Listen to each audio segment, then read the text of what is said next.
오늘 말씀의 제목은 하나님은 신실하고 감사합니다. 아주 좋습니다. 벌써 딱 따라할 준비가 되어 있군요. 같이 해볼까요? 좋습니다. 하나님은 신실하시고 사고는 항상 사람이 친다. 네, 하나님은 신실하시고 사고는 항상 사람이 친다라는 제목으로 하나님 말씀 증거하도록 하겠습니다. 네, 오늘 본문은 사무엘의 아들들이 오늘 본문 이전의 상황들을 좀 먼저 설명을 좀 드리면, 사무엘의 아들들이 잘못된 사역들을 합니다. 그러니까 원래 사무엘은 잘했지 않습니까? 근데 사역을 잘 못해서 불의한 일들을 행하게 됩니다. 그래서 사람들이 왕이 필요하다라는 이야기를 하게 되죠. 그랬을 때 사무엘은 별로 탐탁치 않았지만 하나님께서 본인이 배신당함에도 불구하고 그들이 원하는 왕을 세우기로 하셨습니다. 그리고 사울을 선택하셨고 사무엘을 통해서 그를 선택하고 기름 붓게 했습니다. 그러니까 이제 공식적으로 진짜 왕이 세워지는 거죠. 시대의 전환이 이루어진 겁니다. 본격적인 왕정의 시대. 네. 이전에는 제사장이 중요했던 시대에서 왕정, 사사에서 왕정으로 전환 시대인데, 세레모니가 항상 있습니다. 중요한 시간에는 중요한 세레모니가 있기 마련입니다. 근데 오늘 본문은 본격적으로 이 9장에 선택되고 10장, 11장부터는 사울이 왕으로서의 사역들을 좀 하고 나서요, 본격적으로 12장에서는 사무엘이 오피셜하게 자기의 자리를 내려놓고 퇴임하는 그런 순서입니다. 그러니까 자기가 갖고 있던 종교적 권한과 정치적 권한이 두 개 다 갖고 있었는데, 자기가 가지고 있는 정치적 권한을 사울에게 주는 시간입니다. 그러니까 뭐냐면, 오늘 본문은 자기의 정치적 권한을 넘겨주는 고별사, 퇴임사 같다는 거죠. 그러니까 한국으로 따지면 이게 어떤 상황일까 생각해 봤는데 이렇습니다. 현직 대통령이 물러나면 퇴임사를 하지 않습니까? 본인 정부에 대한 소회를 얘기하면서 5년간 어땠다 이런 얘기를 하던 것처럼 그 얘기들을 하고 있는 겁니다. 본인이 어떤 사역들을 했고 그 사역 속에 하나님 어떻게 역사하셨는가인 거죠. 그러니까 오늘 본문은 사무엘의 퇴임사가 주 내용입니다. 그 내용 속에서 성경은 무슨 이야기를 하고 있는지 오늘 크게 두 가지로 정리해 보도록 하겠습니다. 첫 번째, 오늘 본문을 통해서 볼 수 있는 건 두 가지인데요. 첫 번째는 이 퇴임사가 말하고 있는 내용을 한 문장으로 정리하면 오늘의 제목입니다. 첫 번째는 이 내용입니다. 하나님은 신실하고 사고는 항상 사람이 친다가 첫 번째, 오늘 본문을 통해서 배워야 되는 내용이고요. 두 번째는 뭐냐면, 이 사고를 복음은 어떻게 이 사고를 수습할 것인가, 이 딜레마를 어떻게 해결할 것인가에 대한 내용이 오늘 주된 내용입니다. 네, 먼저 첫 번째 내용, 이 오늘 본문의 내용을 좀 살펴보겠습니다. 첫 번째로, 하나님은 신실하고 사고는 항상 사람이 친다. 네, 이 얘기가 오늘 내용의 주된 내용이라는 겁니다. 신실하다라는 말에는 어떤 뜻이 있습니까? 신뢰할 만하다, 믿을 만하다라는 뜻이 있는 거죠. 하나님 어떤 분이냐라고 얘기했을 때, 하나님 믿을 만한 분이다, 하나님 믿고 따를 만한 분이다, 신뢰할 만한 분이다 라고 얘기하면서 그간의 스토리들을 얘기를 해줍니다. 그래서 본인을 부르신 하나님에 대한 이야기들 이스라엘 백성들한테 해주는 거예요. 그래서 퇴임사 내용을 좀 살펴보면 이렇습니다. 1절에서 5절까지는 사무엘이 자신이 지도자로 있던 시간들에 대해서 평가합니다. 난 이랬다.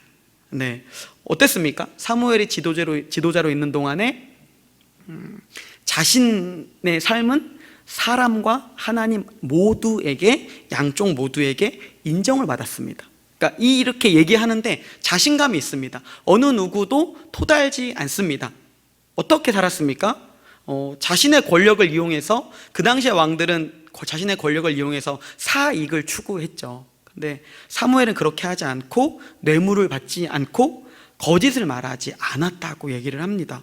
그러니까 사무엘은 어떤 지도자였습니까? 신실한 지도자였다는 겁니다. 그리고 그분을 선택하신 분은 누구이십니까? 하나님이시라는 거죠. 왜 이 이야기를 했을까요? 그러니까 당시 왕정의 모습과 사무엘의 모습이 대비되고 있습니다. 네. 그러니까 사무엘이 분명히 경고했죠. 모든 힘이 집중되는 이 왕정에는 분명히 사고가 생길 거다. 문제가 생길 거다. 왜냐? 사람은 권력을 가지면 그 권력을 자기를 위해 사용한다라는 겁니다. 그만큼 위험성이 있다는 얘기죠. 인간의 왕은 어떻습니까? 그만큼 탐욕적입니다. 인간의 왕은 그만큼 하나님 말씀에 신실하지 않습니다. 그게 인간의 모습이었다는 겁니다.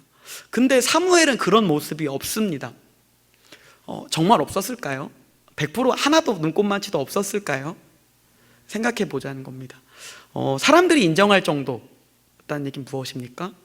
사무엘은 자신의 권력, 자신이 가지고 있는 권력을 향해서 함부로 쓰지 않으려고 자신의 삶을 일평생 몸부림쳤다는 겁니다. 무엇을 보여주는 겁니까? 사무엘의 진심인 거죠. 사무엘의 진심. 내가 너희를 얼마나 사랑했는지를 기억해, 이겁니다. 그러니까 이건 내가 이만큼 잘했어를 뻐기는 게 아니라요, 이 본문을 보실 때 사무엘이 자신이 치리하던 다스리던 백성들을 향한 진심을 보시라는 겁니다. 내가 얼마나 사랑했는지 아니? 내가 이만큼의 힘이 있는데도 함부로 쓰지 않았어. 네. 왜 그렇습니까? 사무엘은 이스라엘 백성을 사랑했고 이스라엘의 참된 왕이신 하나님을 사랑했기 때문입니다. 네. 1절에서 5절까지의 말씀을 통해서 뭘 느끼셔야 되냐면 사무엘의 마음을 느껴보십시오. 그 본문을 쭉 읽으면서 느껴보십시오. 과시하는 지도자 아니라 사랑하는 지도자였구나. 그리고 그 가운데 역사하신 하나님의 마음을 느껴보십시오. 하나님이 사무엘을 통해서 어떤 왕, 하나님이 어떤 왕이신지를 보여주고 싶으셨는지.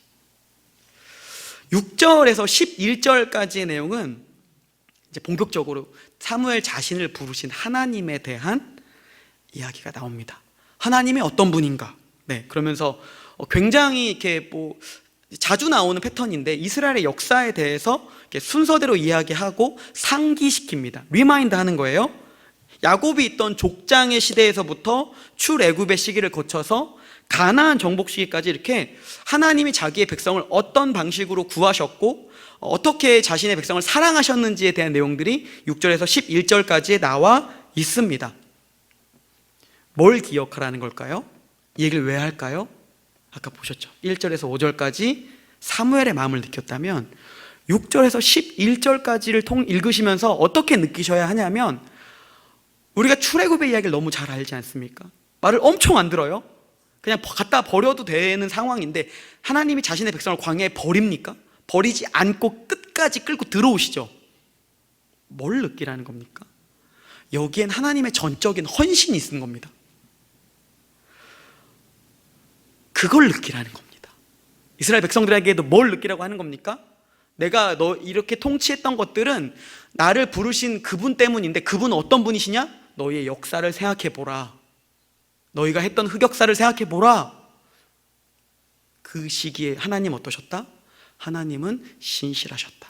하나님은 헌신하셨다. 그 얘기라는 겁니다. 그리고 12절부터 15절까지는 사무엘의 간곡한 부탁이 있습니다. 하나님 기뻐하지 않으세요? 원하지 않았지만 그래도 너희가 구했던 왕을 주셨다고. 그러니까 하나님 너희 말을 들어주셨다는 거예요. 너희가 원하는 것들을 들어주셨으니까 너희도 하나님의 말씀을 들으라라고 얘기하는 겁니다. 네, 너희가 너희 하나님을 두려워하고 순종하면 복을 받을 거라고 얘기하죠, 성경은. 근데 여기 뭐 얘기합니까? 순종하지 않으면 심판받을 거라고. 네, 왜 이 이야기를 합니까? 이스라엘 진짜 왕이 누구냐 이 얘기하는 거죠. 결국 사람을 세웠지만 진짜 왕은 하나님이시다라는 걸 얘기합니다. 네, 근데 좀 비교해 보십시오. 이 역사를 이렇게 리마인드 해보면은 하나님은 자신의 백성을 부르시죠. 그리고 그 약속을 그대로 지키십니다. 그러니까 구원자가 되어주시고요, 보호자가 되어주시기도 하고 때로는 공급자가 되어주시기도 합니다. 네, 어떻습니까? 우리 인생에서도 어떻습니까? 하나님이 우리 인생의 보호자가 되십니다. 믿으십니까? 구원자가 되십니다. 믿으십니까? 실제로 우리 인생의 모든 것들을 공급하지 않으십니까? 네, 공급하시잖아요. 하나님 뭐라고, 말씀에 있는 그대로 우리의 삶을 책임지신다는 겁니다. 네, 하나님 어떤 분이세요? 왕인데, 높이 계신 분인데 우리와 맺은 약속, 자신의 백성을 향해서 함부로 대하지 않고 그 약속을 신실하게 이행하는 왕이라는 겁니다. 근데 문제는 뭡니까? 네, 사고는 누가 치죠? 네, 항상 사람이 치죠. 네, 성경의 이 이야기를 왜 리마인드 해줍니까? 출애굽 이야기를 왜 리마인드 해줍니까? 광야의 이야기를 왜 리마인드 해줍니까? 생각해 보라는 거예요. 대부분의 언약의 특징은 일방적이지 않습니다. 원래는 양쪽 모두 다 약속을 지켜야 되는 겁니다. 이런 걸 가리켜서 성경은 쌍무 언약이라고 합니다. 양쪽 모두의 의무가 발생하는 언약을 쌍무 언약이라고 합니다. 하나님은 우리와 언약을 맺을 때는 이 쌍무 언약으로 맺으시는 거예요. 반대로 그 얘기는 무엇입니까? 그 이면에 뭐가 있는 겁니까? 하나님이 약속에 신실하셨다면 우리도 동일하게 신실할 의무가 있다는 겁니다. 네, 근데 우리는 어떻습니까? 네, 우린 잠깐 이렇게 나 몰라라 하죠. 이렇게 하나님 이것만 해주시면 막 충성을 다하겠습니다 이렇게 얘기해놓고 네, 딱 이루어지면 어떻습니까? 네, 잠깐 이렇게 하나님과 어색한 사이 다시 되죠. 네, 제가 친구들과 항상 하는 얘기가 있습니다. 그 고등학부 친구들과 너희의 하나님은 도대체 왜 자꾸 6개월에 한 번씩 돌아가시냐 이런 얘기를 하거든요. 무슨 얘기냐면 이런 거예요. 아이들이 수련회 때 캠프 때 하나님을 뜨겁게 만나요. 그럼 기도를 하거든요. 그럼 하나님 정말 사랑합니다 막 이렇게 외쳐요. 그럼 그 안에 예수님이 계시잖아요. 나도 사랑한다 이러다가 좀 시간이 지나면 예수님이 아파요. 이렇게 마음 안에는 예수님이 아파가지고 점점 응답을 안 하세요. 이렇게 안 찾아요. 그리고 어떻게 하세요? 좀 계시다가 돌아가세요. 그리고 캠프 다시 되면 다시 부활하십니다. 네. 니네 예수님은 도대체 몇 번을 부활시키는 거냐고 이렇게 그렇게 얘기하는데 뭐죠? 예수님 항상 신실하세요. 근데 어떻습니까? 우리는 늘 예수님을 죽이죠. 이런 식으로. 네, 우리도 6개월에 한 번만 이제 중고생은 일단 캠프가 있으니까 6개월에 한 번은 주기로 이렇게 1년에 예수님이 정기적으로 2번은 부활하시잖아요. 근데 우리는 어때요? 그런 게 잘 없잖아요. 그러면 한 2년 3년 동안도 잘 안 부활하세요. 아시죠? 네, 네. 질리시는 분 계실 거예요. 예수님 꼭 부활시키시기 바랍니다. 네, 농담인가 하시죠? 네, 네. 근데 이 마음의 이면을 좀 살펴보자는 겁니다. 그러니까 약속을 하나님이 신실하게 이행하셨어요. 근데 우리는 안 지키고 싶어요. 왜 그렇죠? 입을 싹 닫고 싶습니다. 이 마음에 뭐가 있냐면 약속을 안 지켜도 되는 쪽은 주로 어느 쪽인 줄 아십니까? 힘이 있는 쪽이 약속을 안 지켜요. 그러니까 이 당시에 배경을 살펴보면 어떠냐면 하나님이 쌍무 언약을 맺는다는 것 자체는 굉장한 파격입니다. 아브라함과 약속을 맺을 때도 그렇고 사람과의 맺을, 그러니까 이스라엘과 언약을 맺을 때도 마찬가지인데 이 당시에는 고대 근동에서 언약을 맺을 땐 힘이 더 센 왕이 약속을 안 지켜도 됩니다. 사실은. 네. 그래서 어떻게 하냐면 서로 피해 언약을 할 때 약한 쪽이 지나가요. 너 안 하면 쪼개버리겠다. 네. 근데 어떻습니까? 아브라함과 맺은 언약만 봐도 어때요? 하나님 지나가시잖아요. 하나님 지키시겠다고 하잖아요. 그러니까 세상의 다른 왕들과 다른 분이라는 걸 보여주는 겁니다. 근데 인간은 어떻습니까? 세상의 왕들보다 더 악한 짓을 골라 하고 있죠. 네. 하나님은 갑, 어부, 갑이시잖아요. 엄밀히 말하면. 근데 우리는 어떻게 하고 있는 겁니까? 그 갑, 어부, 갑인 분 위에 또 갑질을 하고 있는 겁니다. 어떤 방식으로? 불순종이라는 방식으로 갑질하는 거예요. 네. 이 불순종에 뭐가 있는 줄 아세요? 내가 원하는 방식으로의 선택적 순종도 불순종입니다. 네. 그리고 남들과 비교하죠. 내가 이 정도면 충분하지. 이게 우리의 실체라는 겁니다. 어떻죠? 이렇게 생각해 보세요. 누구와 약속을 맺었어요. 약속 맺었는데 정말 믿었던 사람이 그걸 그냥 입을 싹 닦는다고 생각해 보십시오. 그리고 그냥 지나가요. 얼마나 무례합니까? 얼마나 이기적입니까? 우리는 우리의 상태를 자꾸 보고 싶어 하지 않아서 얘기를 안 하는 거지, 사실 직면해 보면 우리의 상태는 생각보다 굉장히 무례합니다. 하나님 입장에서 매번 그런 무례함을 당하고 계시는 거예요. 그런 이기적인 일들을 늘 당하고 계시는 겁니다. 그게 우리를 보고 뭐라고 얘기하는 겁니까? 성경이 우리를 죄의 종이라고 얘기하죠. 죄 아래에 있다고 얘기하죠. 그게 그 얘기하는 겁니다. 너희는 하나님 앞에 무례한 사람들이야. 우리는 하나님 앞에 갑질하는 사람들이야. 생각보다 큽니다. 그게 우리의 생각한 것보다, 우리의 죄는 생각보다 훨씬 큽니다. 마주하고 싶지 않았을 뿐이지. 네. 근데 이제 문제는 뭐냐? 이제 알죠. 그러니까 이런 상황들을 알아요. 그리고 계속해서 실수를 반복합니다. 계속 반복합니다. 그래서 성경이 얘기하는 게 뭡니까? 어떤 시스템도, 어떤 제도도, 어떤 인간의 마음에는 변질된 갑질하는 마음에 대한 그런 변화들에 대해서 완벽하게 수리가 안 된다고 성경은 얘기하는 겁니다. 여기 뒤에서 나오는 말도 무엇입니까? 잘 들어 이죠. 잘 들어. 근데 제대로 됩니까? 제대로 될 수 없다는 것이 인간의 딜레마라는 겁니다. 그러니까 고별사를 통해서 뭘 느끼냐면 이렇게 보셔야 되는 겁니다. 인간이 계속해서 갑질을 해요. 인간은 여전히 계속해서 하나님을 싫어합니다. 인간은 여전히 계속해서 하나님께 무례히 행합니다. 근데 하나님 계속 상처받으세요. 그럼 이 관계가 언제, 이게 한쪽은 고개를 이쪽으로 돌리고 있고 하나님 우리 향해서 이렇게 계속 쳐다보고 계세요. 이렇게 돌리라는 거예요. 근데 우리는 안 돌아갑니다. 이걸 어떻게 해결할 거냐? 그리고 이런 상태를 보면서 하나님 어떻게 바라보냐? 이 딜레마잖아요. 요거에 대한 얘기를 해보겠습니다. 두 번째 이야기입니다. 네. 자, 따라하겠습니다. 복음은 이 딜레마를 어떻게 해결할 것인가? 네, 이 얘기를 좀 해볼 겁니다. 이렇게 생각하시면 돼요. 일단 이걸 보자마자 어때요? 인간은 별로다 생각할 수 있죠.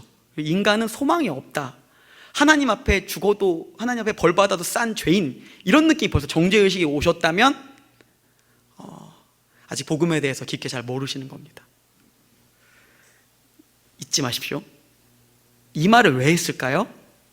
이 고별사가 왜 교전이 나왔을까요? 하나님은 인간을 향해서 여전히 기대하고 기뻐하십니다.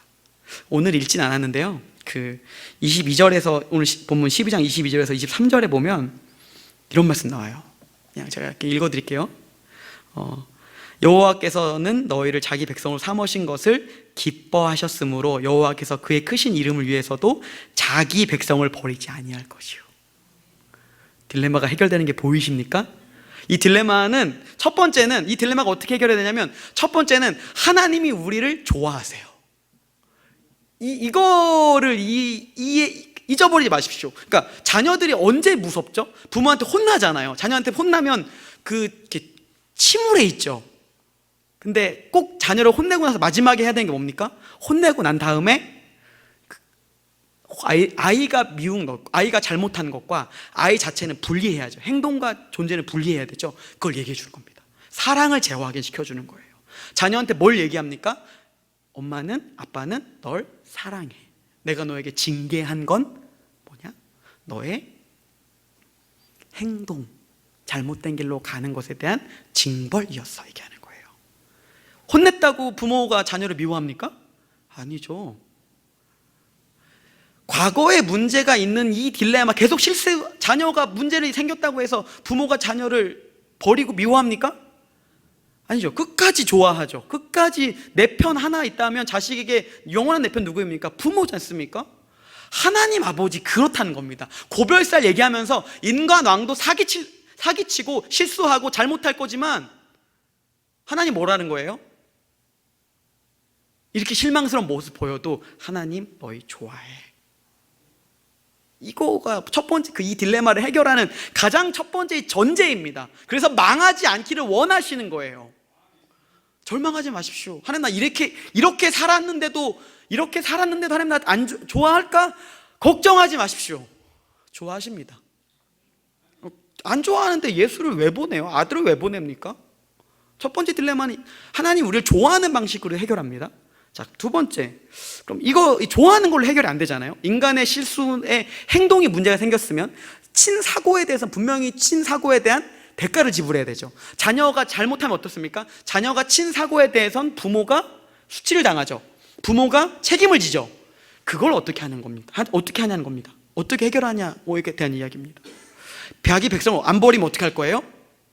올바르게 돌아오게 하려고 만드시겠죠. 이걸 보면서 그걸 느끼는 겁니다. 아, 하나님이 날 안 싫어하는구나. 그리고 나를 바른 방향으로 돌아오게 하겠구나. 네. 그러면서 그럼 이 문제를 어떻게 풀면 되는 겁니까?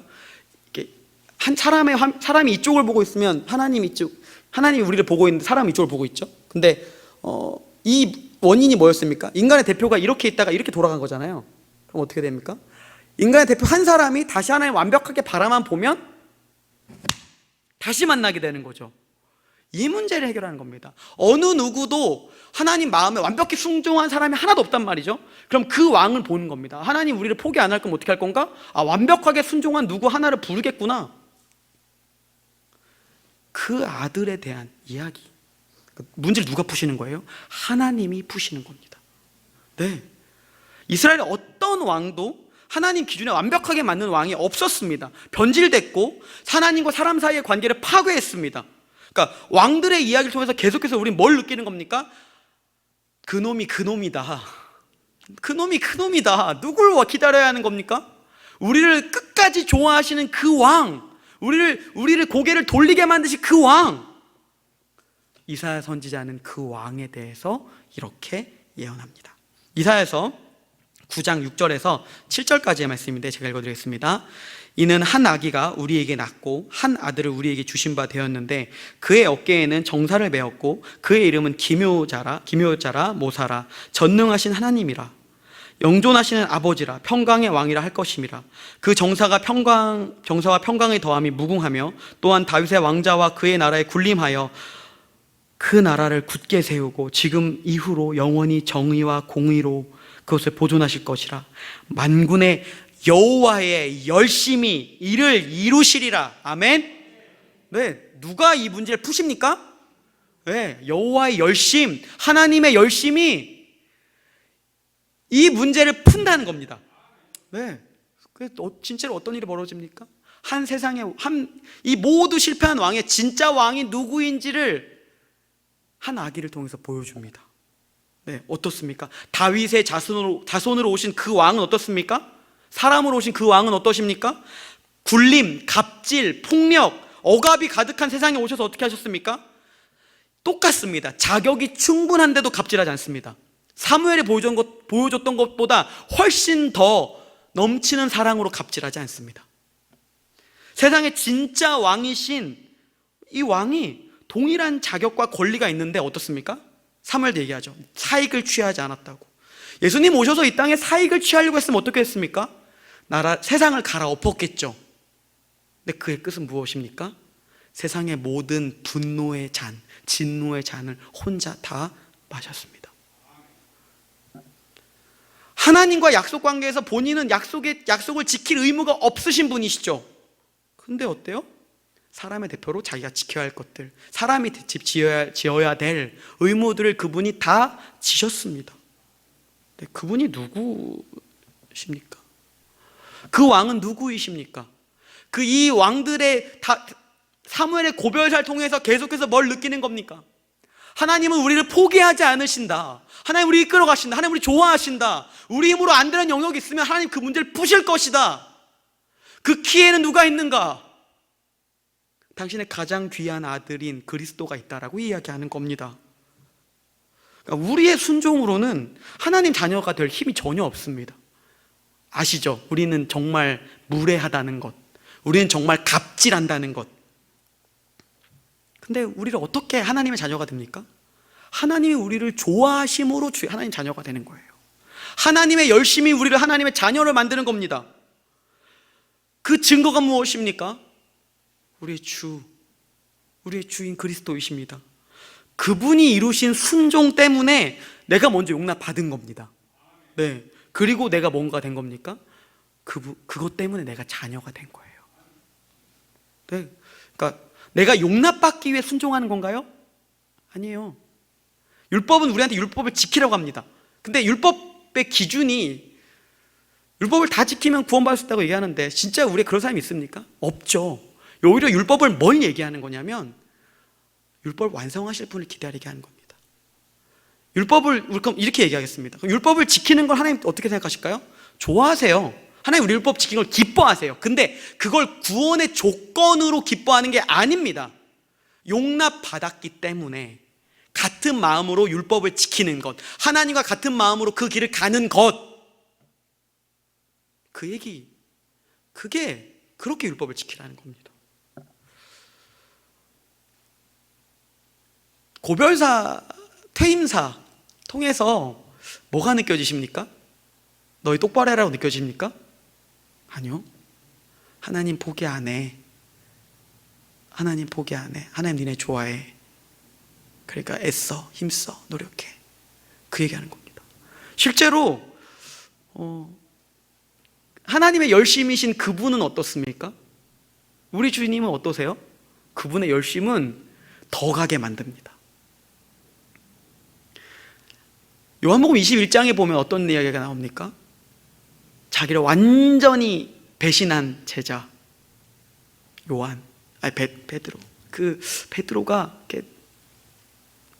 그 앞에 예수님 찾아오시죠. 뭐 하세요? 밥 주죠. 얘기하죠. 뭐 하시는 거예요? 나 너 안 싫어해.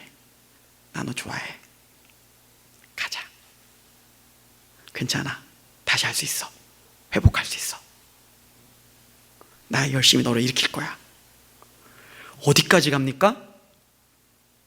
그 이후에 예수님에게 하나님의 여호와의 열심이신 그리스도와 함께하니까 그는 어디로 갑니까? 성령의 사람이 되죠. 순교로 가죠. 고별사를 통해서 우리는 뭘 기억하는 겁니까? 하나님 우리 포기하지 않는다. 우린 결국 어디까지 갈 거라는 겁니까? 우리는 결국 순종의 사람과 성령의 사람으로 갈 거라는 겁니다. 교회 건축 진행하고 있지 않습니까? 우리 안에 건물만 지으실 겁니까? 우리 안에 성전이 지어지는 게 먼저라는 겁니다. 하나님 초청하십니다. 뭐라고? 여호와의 열심에 우리를 초청하세요. 그럼 어떻게 하셔야겠습니까? 여러분 안에 죽어 계신 예수님 빨리 깨우셔야죠. 누워 있었던 그 마음들이 있다면 일어나셔야죠. 뭘 드릴 겁니까? 계속해서 그 일들이 있는 겁니다. 기대하셔야죠. 건물이 지어지기 전에 여러분 기대하시는 겁니다. 그 예배당이 지어지기 전에 내가 성령의 충만함으로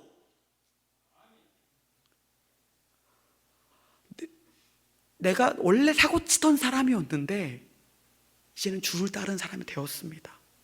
누구 때문에? 여호와의 열심 때문에. 여호와의 열심인 그분 때문에. 그리스도 때문에.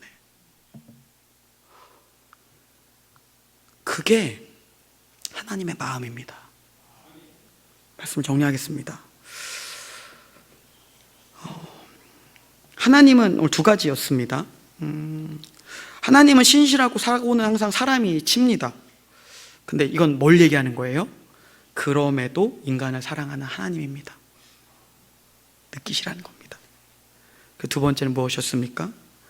복음은 이 딜레마를 어떻게 해결할 것인가? 네, 하나님 우리를 좋아하세요. 그리고 여호와 하나님의 열심인 그리스도가 인간의 대표로 하나님 뜻에 순종했습니다. 진정한 왕인 왕으로 이렇게 순종했습니다. 우리한테 어떤 초청하신 거예요? 그분을 주와 구주로 받아들이면, 따라가면 우리는 뭐가 될 수 있다는 겁니까?